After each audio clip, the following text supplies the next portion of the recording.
Hello, everyone. We are starting our 7th session from this course, Fundamentals in Practical Leadership for New and Emerging Leaders, Improving Outcomes, Essential Evaluation, and Quality Improvement Tools. The quote for this session is, "Evaluative thinking is a way of doing business. It is what characterizes learning organizations." This was from famous evaluative person Michael Quinn Patton. Essential quality improvement and evaluation tools that will help you to ensure you are making a difference in the programs and services and initiatives you're involved with is the focus of our session. There are funder requirements that need to be met, and then there are questions of impact that you and your team might have. How do you select the aspects that you might wish to evaluate? How do you engage your team in creating a learning culture? Let's start. Two really quick questions to start our work off today. So we're going to activate it and present it. From your experience, what makes for an effective evaluation? So what are the things and components that you think are really critical?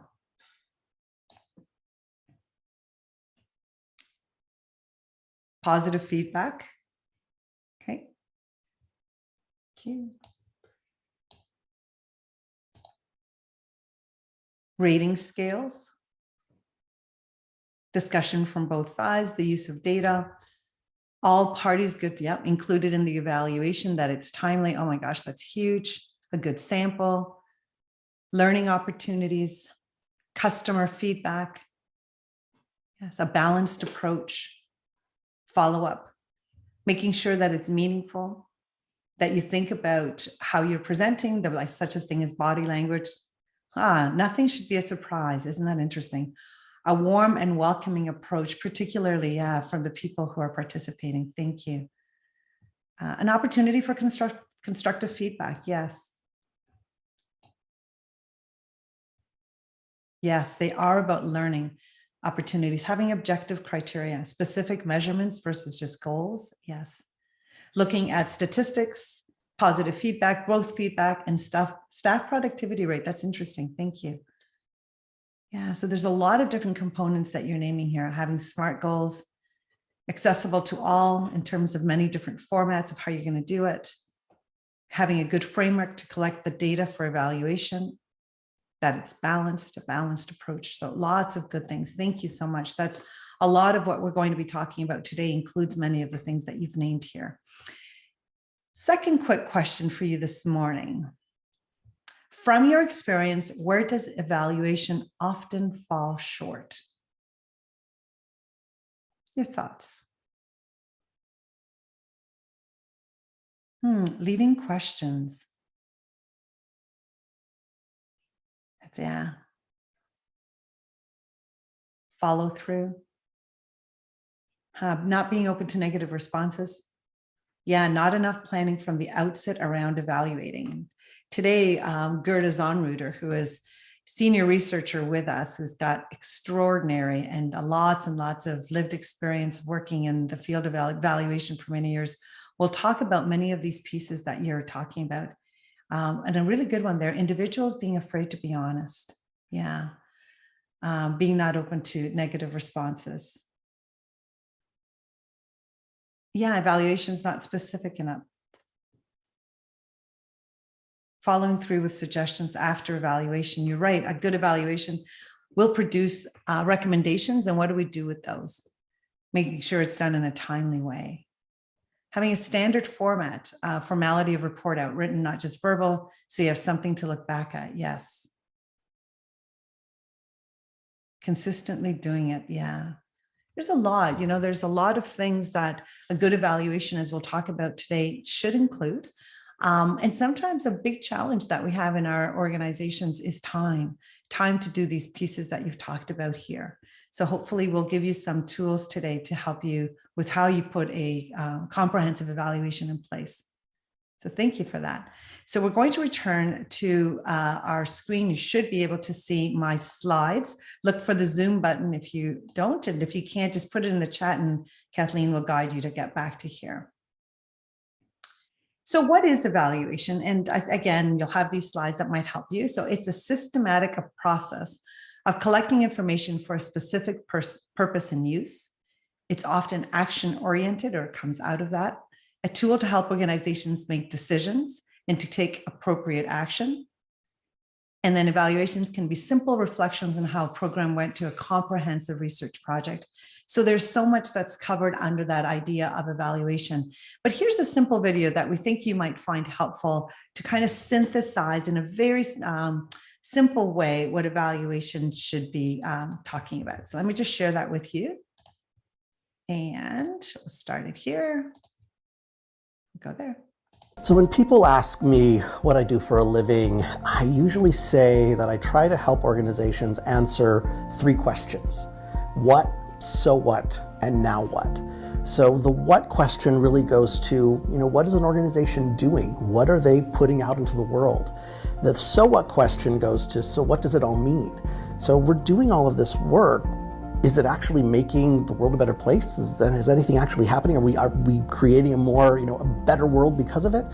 And then I go to the now what question, which is, now we have all this information, what can we do about it? So how does an organization go from good to great based on the information that I can give them? So that's how I tend to describe things to people in a very simplistic kind of way. Okay. So we'll stop there, but really keep in mind the framework that he's giving us there. If you're going to be thinking about evaluation in a simple way, it was, what did you do? So what difference did it make? And now what do we do with the information? So why is evaluation important? Because it is about program improvement and learning. That's fundamental to evaluation.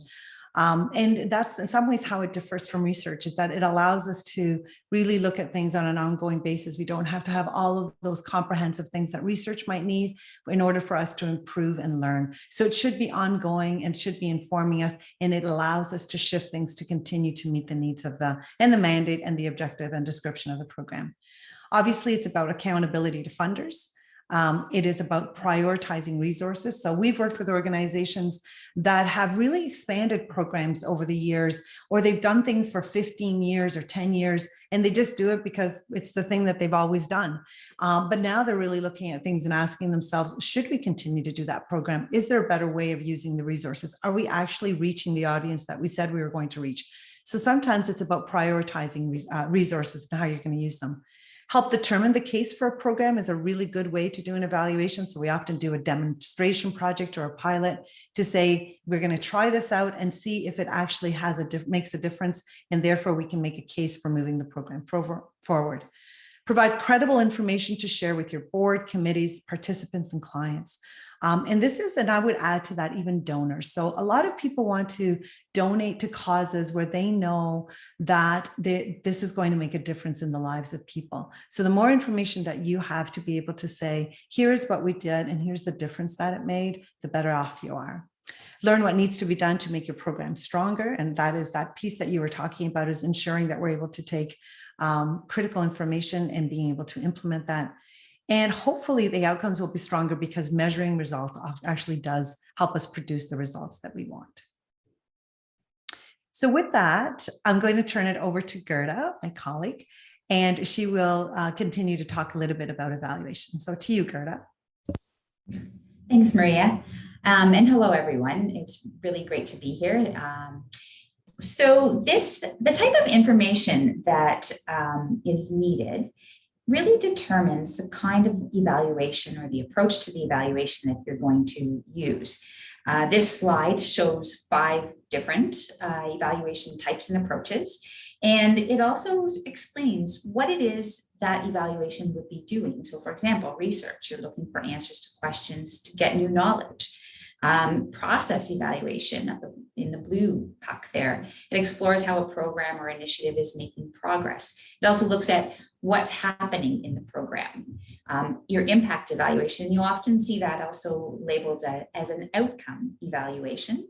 What's changing? What are the longer term effects of an evaluation? So these are just 5 of the different labels that you might see. There are lots of other labels that might show up. So there are really many different ways to frame the evaluation process. Essentially, whether it's a 10-step process or a 10-step framework or a 3-phase process, the elements are really the same. In the remainder of the time that we have, we're going to go through the steps that are shown in this framework with a real focus on the focus, plan, collect, and analyze steps.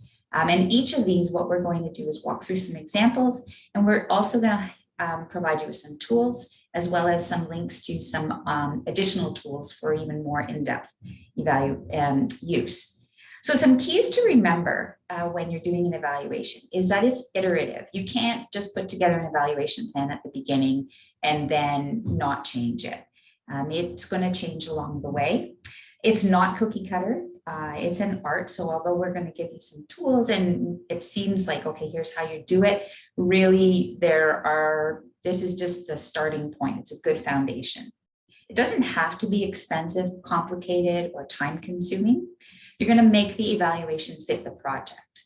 So, and also the information that you need, the decision that you're going to make. Some evaluation is generally better than none. And it really should be an honest examination of the program. So coming back to some of the things that you said at the beginning as to what makes for an effective evaluation. So it's not just about the good and not just about the successes, but it's also looking at the things that really, where can we make a difference? Where can we improve? And another really important thing to keep in mind as you're thinking about the evaluation is that there are some real world challenges. So it all looks great on paper when you put it down and you think, okay, we've got a great plan, but then there are other things that are going to come up. Things like resistance. Some people are really nervous about evaluation.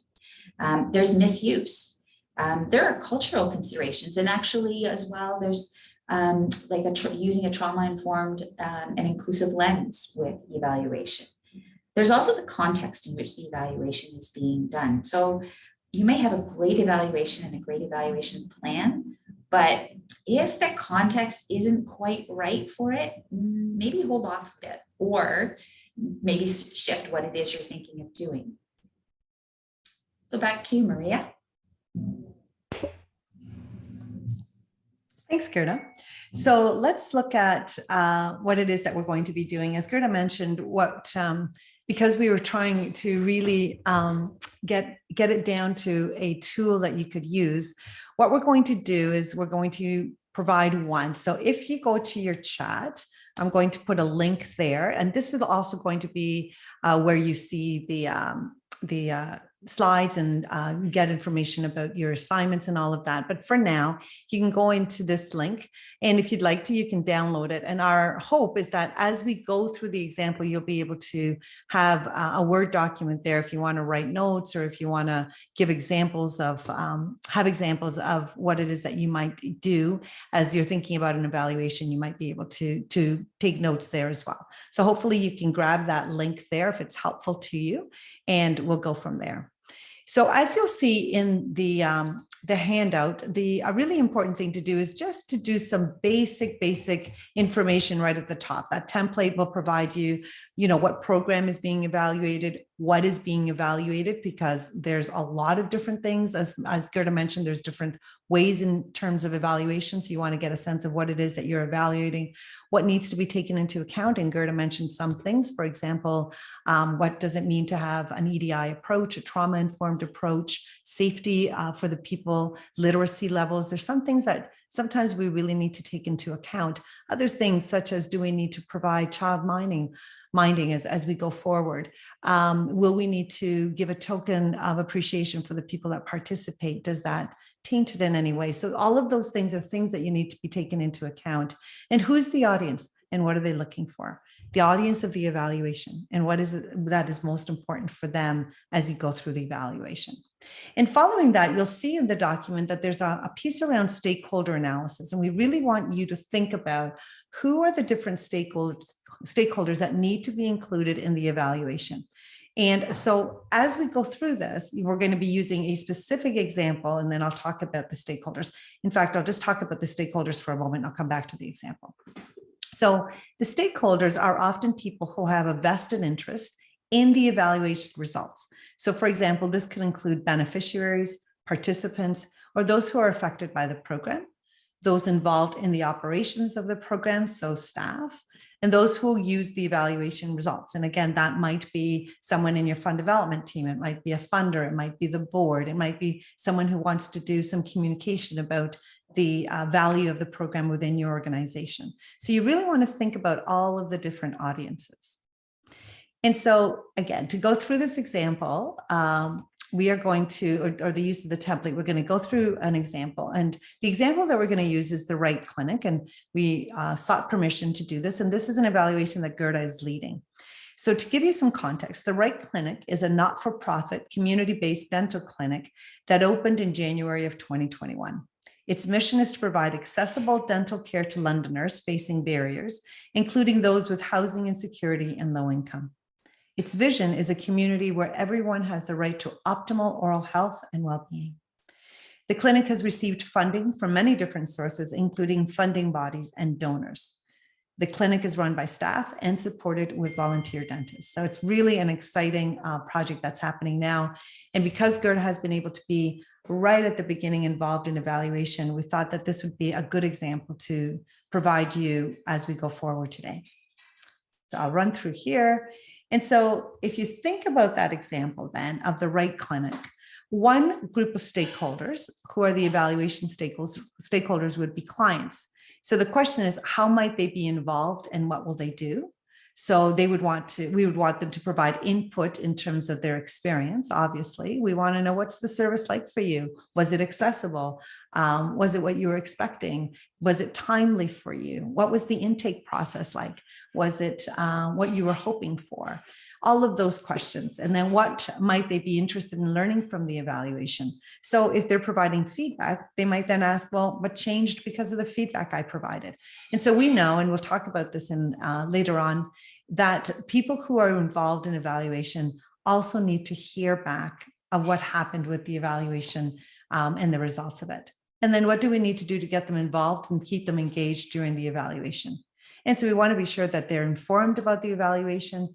Also, that we're really clear on the boundaries. So often we hear, and we saw it in your information, that people are nervous about providing negative or constructive feedback because they think they might lose the service if they do, or they might somehow be reprimanded. So we want to be sure that we create really safe environments and help people understand that it's voluntary and seek their consent before you move forward, particularly when we're talking about the people who receive the service, and especially if they're vulnerable or marginalized in any way.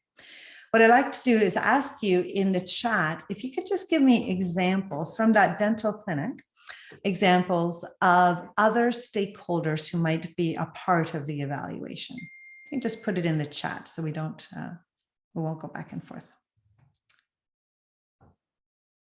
Yep, funders, absolutely. Yeah, funders, a huge one. Staff. Yeah, second really important group. Someone said volunteers. Absolutely. The dentists themselves, what a great insight there, right? If dentists are volunteering, they're going to want to know that they're making a difference. So the evaluation focusing on them as well. You've named some of the really important ones. Insurance. Oh, that's interesting. Yeah. And particularly if you're thinking about making a case for this being more broad, you might want to think about that audience. Community partners, board of directors. Yeah. Those who refer clients. Yeah, you've named them some really important ones there. Thank you. Other social service providers to know about the service. Thank you. So you're thinking appropriately about the people that you'd want to be really mindful of, and having that list. It doesn't mean that they're all going to be included in the evaluation, but they will help you as you develop the evaluation. Ministry of Health, thank you for that example. So I'll turn it back to you, Gerda. Thanks, Maria. So as you had noted in the earlier, having a good plan really is important in the evaluation, and having a good plan starts with really understanding and being able to describe your program. This is, it's what is it your program is trying to do and why? What changes do you expect to see? So, and you're going to use your description to analyze how realistic your outcomes are based on the activities and the resources. So, you know, it's a really good way to test okay, this is what we are doing. This is what we want to do. This is what we want to see change. Does it make sense given, is it reasonable and logical? And starting with a table like this helps you to create a logic model and evaluation indicators. So this is a really important place to start. This is a template that we have found to be really helpful in developing the description. And so if I could, thank you. So Sorry. No problem. So what need is the program addressing? So many people who don't have access due to barriers, and that's not just affordability barriers. Who's the target group? And so if you could click to the next one. So adults living in London and Middlesex. What are the things that the program is doing? So actually thinking through what exactly are we doing? We're not just doing dental appointments. Yes, that's really important, but there's other things that we're doing. What do we expect to see? Well, we expect to see clients coming to the clinic. That begs the question, how often do we want to see them come? Is it just once? Is it multiple times? We're going to see community partners engaged, referring clients, and so on. What outcomes do we expect to see? Well, there's, of course, outcomes for the people. They want to see that their oral health is improved. But what else? We might want to see that there's reduced use of emergency hospital visits for the system. And what does it take to actually do this? So this is a tool that is in your handout, and we have found that people can actually really, come to grips with what it is they're trying to do. Okay, so we can go to the next slide. To focus your evaluation, it's really important to be clear about the purpose. So what's it going to be used for? What decisions will be made? What do you need to learn? Maybe you want to learn about how the program is being implemented, the processes for improvement. Maybe you want to learn about the impact of the program for stop-go decisions. So if you could click. So in our example, the board wants to use this evaluation to learn about the effectiveness of the clinic. And ultimately, they want to know whether or not the program should be scaled. So we started with a process focus. We wanted to look at how effective the clinic was at reaching its target group. And we designed the evaluation as well to focus on the key outcomes. So if you click the process focus, who does the clinic actually serve? How does it compare to the targeted population? Outcome focus. What results or effects, what changed? So the evaluation questions that line up with the outcome focus. What are the health and well-being outcomes for clients? What impact has it had on the health system? Is it actually diverting people from going to emergency? Because that was a really important outcome for many of the dentists who were involved in actually getting this clinic going. At the bottom, you'll see there's a bunch of tips from the field about prioritizing questions. So you could come up with a whole whack of questions. Really what you want to do is narrow it down to maybe 5 to 10. When you're asking process questions or focusing on processes, you might have leaned towards more questions, like 10 or so. And if you're looking at outcomes, you might lean towards 5 or so. And then within that, of course, there will be a number of sub-questions, but really try not to ask too many questions because it gets just to be too much. So if we move to the next slide. So now you're going to start planning.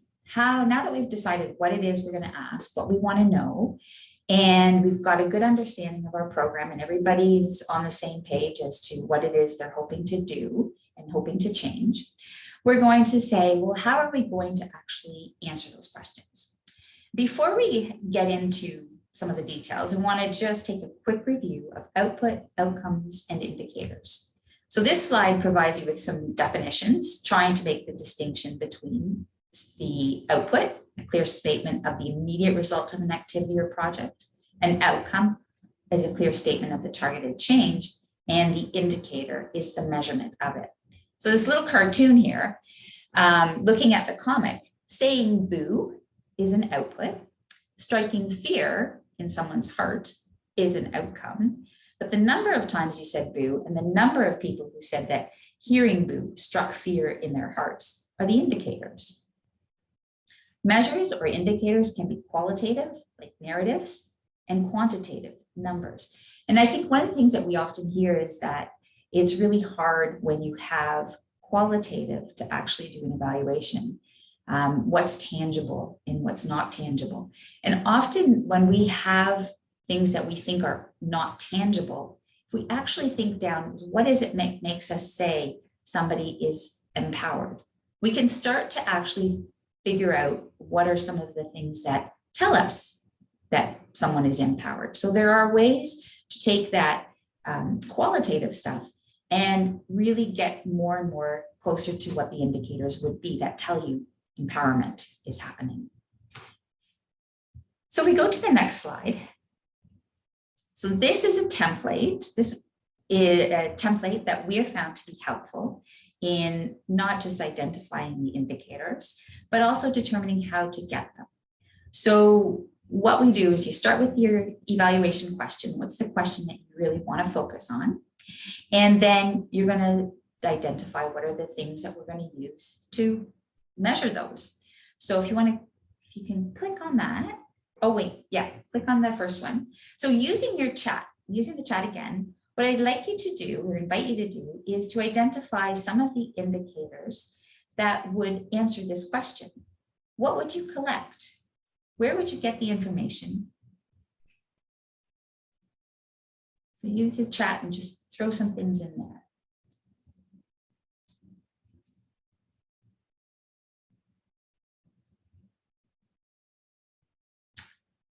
So we've got an employee survey. That would be a way to collect things, yeah. Survey the client satisfaction survey, number of attendees.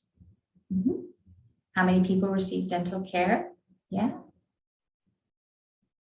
Customer survey, ways to catch it. So seeing a couple of surveys. How many people? How would you get, complaints?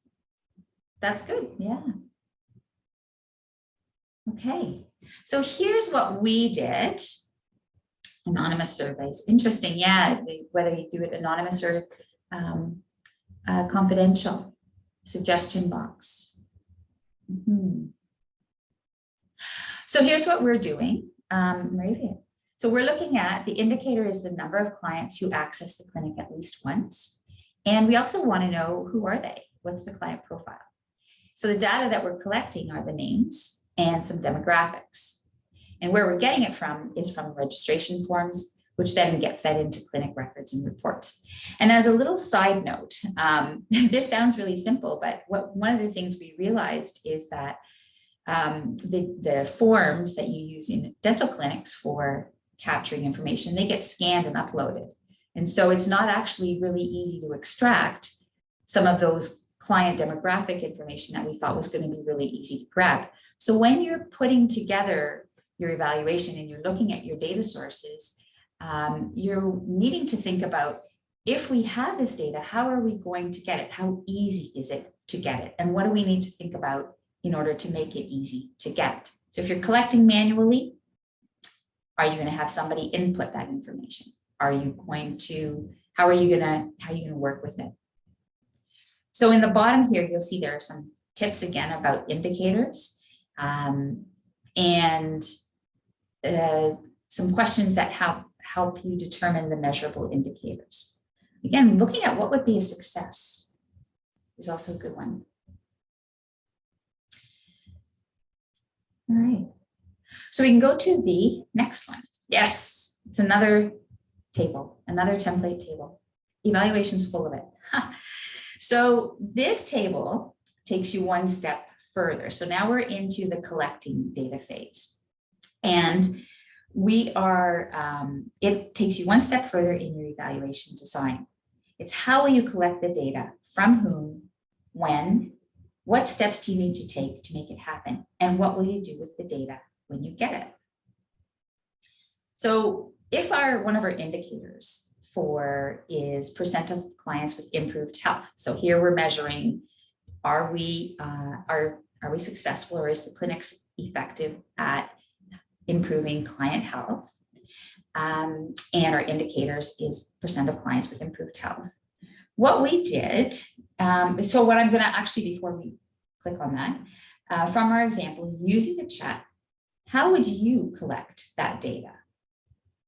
How would you answer that question for the percent of clients with improved health? Survey.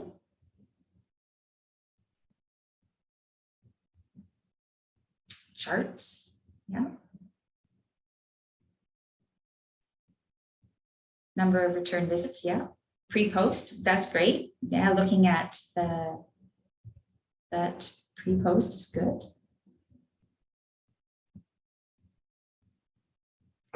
From dental appointment visit results, yeah. How we gather to the phone and other means or other means, yes. So Shaquille, do you mean with that phone is the actual instrument, whether you do it by a paper survey or an online survey or a phone interview? Is that kind of what you're talking about with that?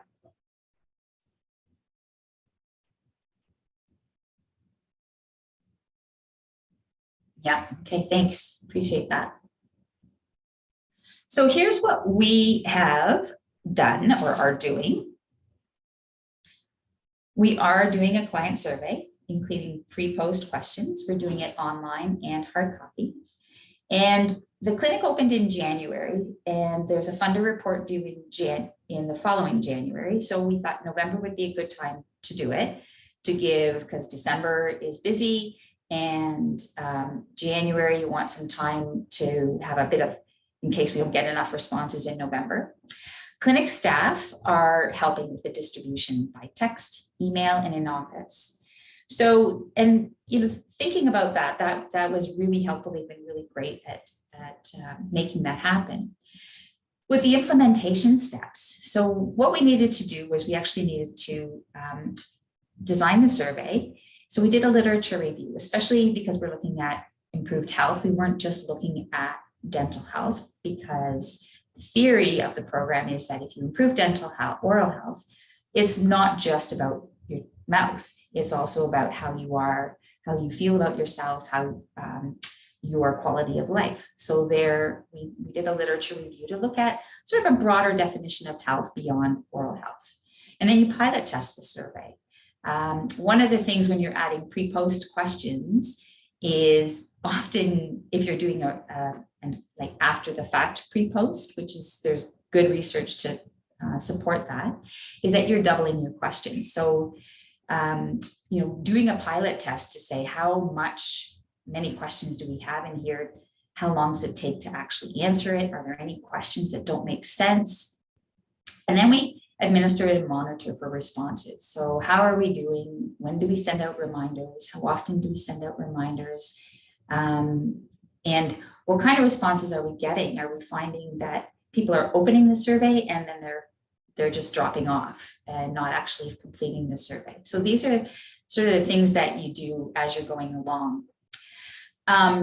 Beforehand, or one of the pieces as well that we needed to really think about was, how are we actually going to get this survey out to people? So this comes back to the data. What kind of records do you have about clients? What we had assumed we would do was we would just email to everybody, because there's a spot in the tracking tool for people to put their email address. What we ended up finding was that out of about 400 clients, 50 records, there was actually 50 email addresses that were readily available. And so we needed to do some work to actually create a list where we could send it out to people who had attended the clinic. And then we thought about, well, what do we want to do? So we want to compare the pre-post test scores on some of the questions. And of course, we're going to do some thematic analysis of the feedback on client experience. And when you think about this stuff beforehand, rather than at the end, you'll also get realistic about, well, what's it actually going to take? So if I have 10 open-ended questions that ask for a lot of information, that's a lot of work to analyze. And so it really starts getting you thinking about, what do we really, really need to know? And what can we let go of?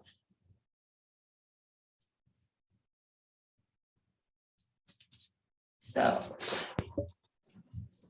back to you. Thank you. So as Gerda is talking, I'm thinking about examples where Gerda and I have worked together, and we start out with so many questions that we think we need to ask, and realize along the way that there's no way that we could ask all those questions, and we have to keep whittling it down and getting it down to the fundamental questions. And I'm sure all of you have experienced the survey fatigue that is going on. So selecting the questions and then really thinking about, are those questions going to get us where we need to go, is really important. So I think from what Gerda is sharing, you can see that evaluation, to do it effectively, isn't something that you add on at the end. And often, in fact, we're called in at that point. We're called in to say, well, we did the program, now we want to evaluate it. And what we find is that when it hasn't been thought through all the way, going back to get the information becomes really difficult because we haven't been mindful about how we have to collect data. So we've sometimes had to go into records that that have been really hard to go back into because we haven't systematically collected all the information. So if there's one thing I would say that we hope that you will get out of today, is that evaluation needs to be done all the way through. At least you're mindful thinking. And if you're thinking, I didn't do that, that's okay. Start soon to be thinking about what is it that we want to be evaluating, and are we collecting the information that we need to be able to move forward. So in the template that Gerda is referring to, and hopefully you're able to see it in the link that we provided, and again, it will be on our site for you to access as well. At the end of it, you'll see this evaluation matrix. And really what we hope to do here is be able to provide kind of a one-pager where it synthesizes all that information so that you're able to look at it carefully and figure out what you need to be doing related to evaluation. So again, this is just one example. There's many out there, but you'll see that here you'll have, okay, what are the evaluation questions that we're looking at? What are the indicators that we need to be mindful of? How are we going to be collecting that data? And again, this is where it gets hard, because we can actually do the evaluation questions and the indicators. But when we start thinking about how are we going to systematize the data collection, it's that piece where we sometimes even get as good as collecting the workshop survey information at the end of it, but then we don't do anything with it. So how are we going to collect the information so we can use it? What's your data source, which is, are you doing, some people mentioned, are you doing a file audit? Are you speaking to people? Are you doing a pre-post? Who is it? Or how are you going to get that information? What's your methodology? Goes into, is it a survey, or are you doing an interview, or those pieces? Whose responsibility is it? And what's the timing? I find when we get to this point here, this is really important, because are we asking a administrative assistant to assist us with this? Is it a program and services person? Is it the coordinator's perspective? Are you asking a volunteer? Getting it down to who's going to be responsible for that information is really important to make this actionable moving forward. And then, as Gerda talked about, the analysis plan, which again, what we find is as you go through the evaluation matrix, it gets harder and harder to complete. So sometimes by the time we get to the analysis plan, as I was mentioning, people have the information, they've just not pulled it together. So we've gathered it, but we've actually not looked at what clients are saying. We've actually not summarized the staff satisfaction survey. We have collected information from community partners, but we haven't done that work. And it's really no one's fault. It's that there's so much to do in everyday people's lives. So the clearer we get to whose responsibility is, the timing of it, it will touch into this idea of the analysis plan. So being sure that you are collecting the right information for the right audience, trying to keep it as simple as you can so that you're able to use the data moving forward, which of course is why quality improvement is such a good way to do it, because it's this incremental information that you get along the way that you can adjust as you go forward. The challenge sometimes with that is that sometimes it doesn't tell the full story, and it doesn't give us that outcome data that is so important. So being really clear at the beginning, why am I doing this? Who is this for? And what am I hoping to get out of it is really valuable and important. So you'll see there one tool, again, just to synthesize everything and get it to the point of being able to say who's going to be responsible for doing what pieces of it. We hope that's another good tool for you. So you'll see here, just to run through the example, what is the participant's experience with the program? So we wanted the indicators as programs, strengths and weaknesses. The data collection is participants' feedback. That's going to talk about location, schedule, content, and overall quality. We hope to get it from all program participants, including those who have left the program. And that's so critical right there. And this is very hard to do, getting those who left the program or getting those who didn't get to access. But if there is a way for you to follow up with those individuals, often they can give you information that is really essential for you to know. So it's particularly if you've noticed a big dropout rate, or you notice that some people, there's maybe a trend that you're seeing that after X number of sessions, people tend to drop out. That's a really important piece of information for you to be able to adjust your program. So the collection methodology is going to be interviews with a small sample of people and surveys of participants from the year before. It's going to be the evaluator. And again, sometimes you don't have the luxury of an evaluator. So being able to say, okay, who's going to assist us? In this case, of course, they have Gerda, design and pilot the instrument and then administer it in May and June. And then you want to do a thematic analysis of interviews, open-ended surveys, and the summary of survey results. One question as you're going through today that you might think is, I don't have all the resources. So part of it might be, where do I pull an evaluator to assist? And sometimes that's at the beginning to help you design, to help you understand, design the tools, and then you and your team collect the data, and then perhaps checking in with an evaluator to say, are we still doing this okay? And then at the end to help you analyze. We find again that analysis piece is hard to do for people. So if you're thinking about where do I resource this, that's a place at the beginning to be sure you've got it all right. A check-in to make sure it's going the way it needs to go. And at the end to help you pull those themes together. So in terms of analyzing, so moving to that place now, you've collected, you've got the results. How do I actually analyze this? So first of all, just ensure that the data is organized and clean. So this happens to us all the time. We get 400 hits and we might think, oh, good, we got 400 survey results. But in fact, we might have 100, because we know that people hit on the link, start with questions 1 and 2, and then just go, I don't have time. This isn't what I thought it was. So just make sure that your information is organized and cleaned. Make sure that you have a good plan of how you're going to analyze the data. And again, this may not be something that you do regularly, and you might need some support analyzing qualitative data analysis. Gerda does, and Kathleen does a lot of work, and there's a lot to that. So you might be able to have some assistance there.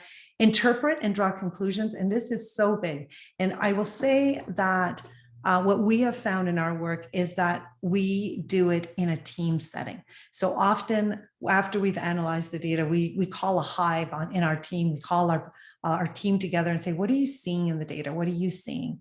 I'll give you the example. We did the Student Resource Officer Program Review, which is policing in school. We had over 2,000 people when we organized and cleaned the data that had responded to it. There were 4 researchers that worked on this program, and they were doing literally thousands of coding of information. And Kathleen and Gerda were instrumental in this work. But once you are into the data for that length of time, it's really hard. And so it's really important to be able to say, okay, let's just step back a little bit. Let's pull our team together and ask ourselves, what are we seeing in the information? So don't be afraid to do that. Once you've analyzed the data, to pull your team together and say, so what? What is this saying to us? Going back to those simple what, so what, now what do we do with it? Which then helps you to draw conclusions and recommendations. And of course, really document your limitations. That might be that you weren't able to get everybody from last year, that there were issues of literacy and interpretation, that maybe it wasn't as timely as you imagined it to be. So it's important to set the context of the evaluation as well. One other thing that I'll say is that at this point that we often overshoot on what we can do with evaluation. We make our plan too big, and that happens with our programs as well. So you might say, I went to a funder and I told them I was going to change the world with this 8-hour program for girls. And now you have to evaluate it. So be really sure that in your program description and what you're saying the program can do really matches with the resources and the time that you have with people, so that you don't overshoot on what it is the impact is going to be, because eventually you're going to have to evaluate that. And if you overpromise at the beginning of what that is going to do, it's going to show at the end. So be really, really mindful that the outcome of your program should be in direct relation to the resources that you have committed the amount of time that you have in front of people, and the change that might be possible because of what you're doing. So you might be able to say, I contributed towards something. I moved inch something towards that change theory. But to actually say that it's going to all come because I spent 8 hours with a group of teenagers may not be the way to go. So be really mindful at that end, because it's going to impact your evaluation at the other end. Though I always think we can change the world, and I put way too much emphasis on that as we go forward in most programs. And so then I have to come back and circle around to make sure that that was okay. There's some other resources that you'll have here as well to help you with that and be able to move it forward. So then, of course, it comes to how do we actually communicate what's happened here? So you have to always think, who's my target audience? What information do I need to share? And just because we collected in that example that I shared with you at the SRO, thousands of responses and thousands of coded information, and then getting it down to a whittled a report, what actually went out was a lot simpler, which, sometimes came down to thousands of things being down to a check mark, which was very difficult sometimes to see, but important for us to know who's the audience and what do they need to know. What's the most appropriate method of communication? And it doesn't always have to be a lengthy report. Gerda will give you some examples of one that isn't.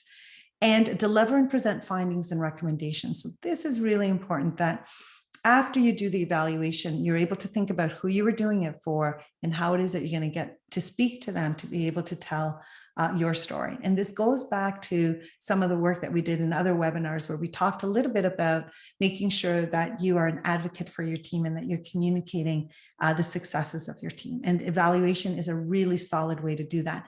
And even if it's not all positive, which evaluation typically isn't, it gives people an opportunity to see you as a leader that takes the work seriously and has a plan on how to mitigate and make it better. So with that, though, we aren't all really great report writers. And again, it comes back to a time factor that we may not be able to put it all together the way that we want to. So there are ways that you can still present your results without taking hours and hours to do so. So I'm going to turn it back to Gerda, because this is one of the things that she's so good at, being able to get it down to a wonderful little spreadsheet here. So I'll turn it to you, or excuse me, a scorecard. Thanks, Maria. So this is an example report that we provide to the board of the Right Clinic on a monthly basis during the first year of operations. And in fact, the very first one we did was in March of the year. So there was really very little. And it was like really basic. How many people did we see and how many appointments did we do, kind of thing. But what we found was it was really helpful with the board, who really hadn't had much experience in this area yet, to start to get intimate with what's going on at the clinic. This particular dashboard took a little bit of time to get set up, but now that there's a template, it's something that the goal is that it will be able to be updated maybe quarterly, and it can be updated by staff who are there. The dashboard report has been used by the board to report to their funders. And what's really great is that it made reporting a lot easier, because they have quite a few funders and different funding schedules and different metrics. And so this is actually a way to try to make it easy for the clinic to be able to have some consistent reporting in a way that funders will say, yeah, this is credible. I like working with this. We're using Excel to create this report, so it doesn't have to be anything fancy even to do that. Okay, so we can go to the next slide. So when we share this kind of a report or another one, you're going back to the stakeholders. So whether that be the staff, whether that be volunteers, whether that be participants in some cases, you're able to convey what did we learn from this evaluation, and here's what we think should happen. And sometimes, most of the time, people will go okay and move on with it, and many times people will say, but have you thought about this? Have you thought about that? And and then you get tweaks to your recommendations, which is really, really good. And from there, you can develop an action plan. So there's a really useful resource, again, that we wanted to provide to you. It's use and share your evaluation findings. So this has, it's an online tool that you can go into, and you can see, provide you a toolkit, templates along with the template that we have, but it's just another little resource that's quick to access. It's not a big textbook, quick to access, but to help you with using and sharing evaluation findings. So moving back to you, Maria. Thank you, Gerda. So we just want to talk, and I realize now that I talked a little bit about this already, but how do you resource an evaluation? So on a budget, one of the things that is kind of a best practice is to be about 15% or even more around the evaluation budget. And again, one of you might be saying, I don't even have that in my budget to be able to allocate 15%. But it may be something for you to think about is when I put in a application, or when I put budgets in for my organization, if I'm responsible, or even if I can just make a suggestion, you may just want to put a bit of resources in this idea of evaluation. We count on it. There's many people that want to see the results, but often many of you are doing it on the side of your desk, and it becomes harder to do. So that is something for you to think about. In terms of whether or not you use an internal or an external evaluator, I guess I would say it really is about the resources that you have, but really be mindful if you don't have many resources, where can you bring someone in to assist you with those pieces that are maybe getting in the way of moving the process forward. Also, I know some of the organizations that are on here, and you have some extraordinary people who are internal to your organization that you can maybe turn to say, listen, this is the evaluation plan that I'm thinking about, or the quality improvement plan that I'm wanting to put into place. Can you just coach me or give me some advice on how I might do that? Of course, we're hoping that some of the tools that we're providing for you today might assist you in being able to do that. So really think about what is it that we want to evaluate? How might I go about using the template that we were talking about today? And if I have a bit of resources, how might I use them either with someone internally or bringing someone in just for a piece of it? Of course, we also work with organizations that have a bit of a budget to work with, and then we're able to do a more comprehensive evaluation. But the funding for it shouldn't stop you in being able to do some level of evaluation for programs that are important for your organization. The other thing I'll say here is that every program doesn't have to be evaluated every year or all the time. So sometimes we'll come in and do a snapshot in time evaluation. We might say, let's take a 2-week window where we think things are more or less running the way they need to, and let's just take a snapshot of that moment to see how things are going. So again, evaluation isn't research, so you don't have to have all of those pieces in place, but of course you do want it to be able to say something about your program. So there are ways in which you can do it. You might say, perhaps I'm responsible for 3 programs, and I'm going to go into a deeper evaluation 1 program per year, and that's how I'm going to really focus my evaluation dollars, for example. So there's different ways in which you can use evaluation dollars, use internal and external resources to at least be able to say something more specifically than just outputs about the programs that you're responsible for. So really, I think a big part of evaluation is creating a culture of evaluation. So making sure that we're just always thinking about the process, thinking about how we can improve it, and thinking about that idea of what, so what, and now what as we go forward. And the now what being the big part of it. What does this data tell us about how we can improve, how we need to change things, whether we're reaching the right audience, whether we need to close the service, that this program or the service, and move into something else. Having a learning culture says this is all good to do. Nothing is forever, and things can shift and mold and change as we go forward. So it's really important to know that evaluation is at the center and not an add-on, as we talked about. That is more than a compliance activity. So it isn't just, I have to do this, so I better. Thinking about the information that you need to get. I know sometimes that the requirements that funders have aren't necessarily the most life-giving indicators that you want to collect. So sometimes we'll work with teams and say, okay, in addition to what you need to do with your funders, what is one thing that you want to learn about your program, your participants, the impact that this is having? Just focus in on that, but be thinking about that regularly. What is it that I want to learn? What does my team need to know about this program in order to keep it vibrant and alive and meeting the needs of people? So you'll read there a lot of different things about the evaluation culture, but a big thing is just always having it in your mind as the different pieces that we've talked about during the webinar series that are important for leaders to know. And so with that, we will turn to look at our reflection questions for the session. What we really want you to do is fill in the template, use a program, and think about something in your organization that you think will be really valuable to evaluate, or something you're curious about, and complete the template. So list the program and complete the basic program description. And then for the evaluation matrix, try to at least complete one question so that you can see that your methodology and thinking is clear.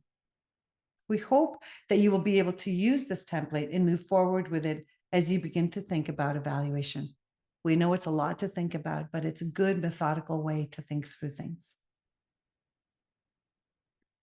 And so thank you for watching this webinar.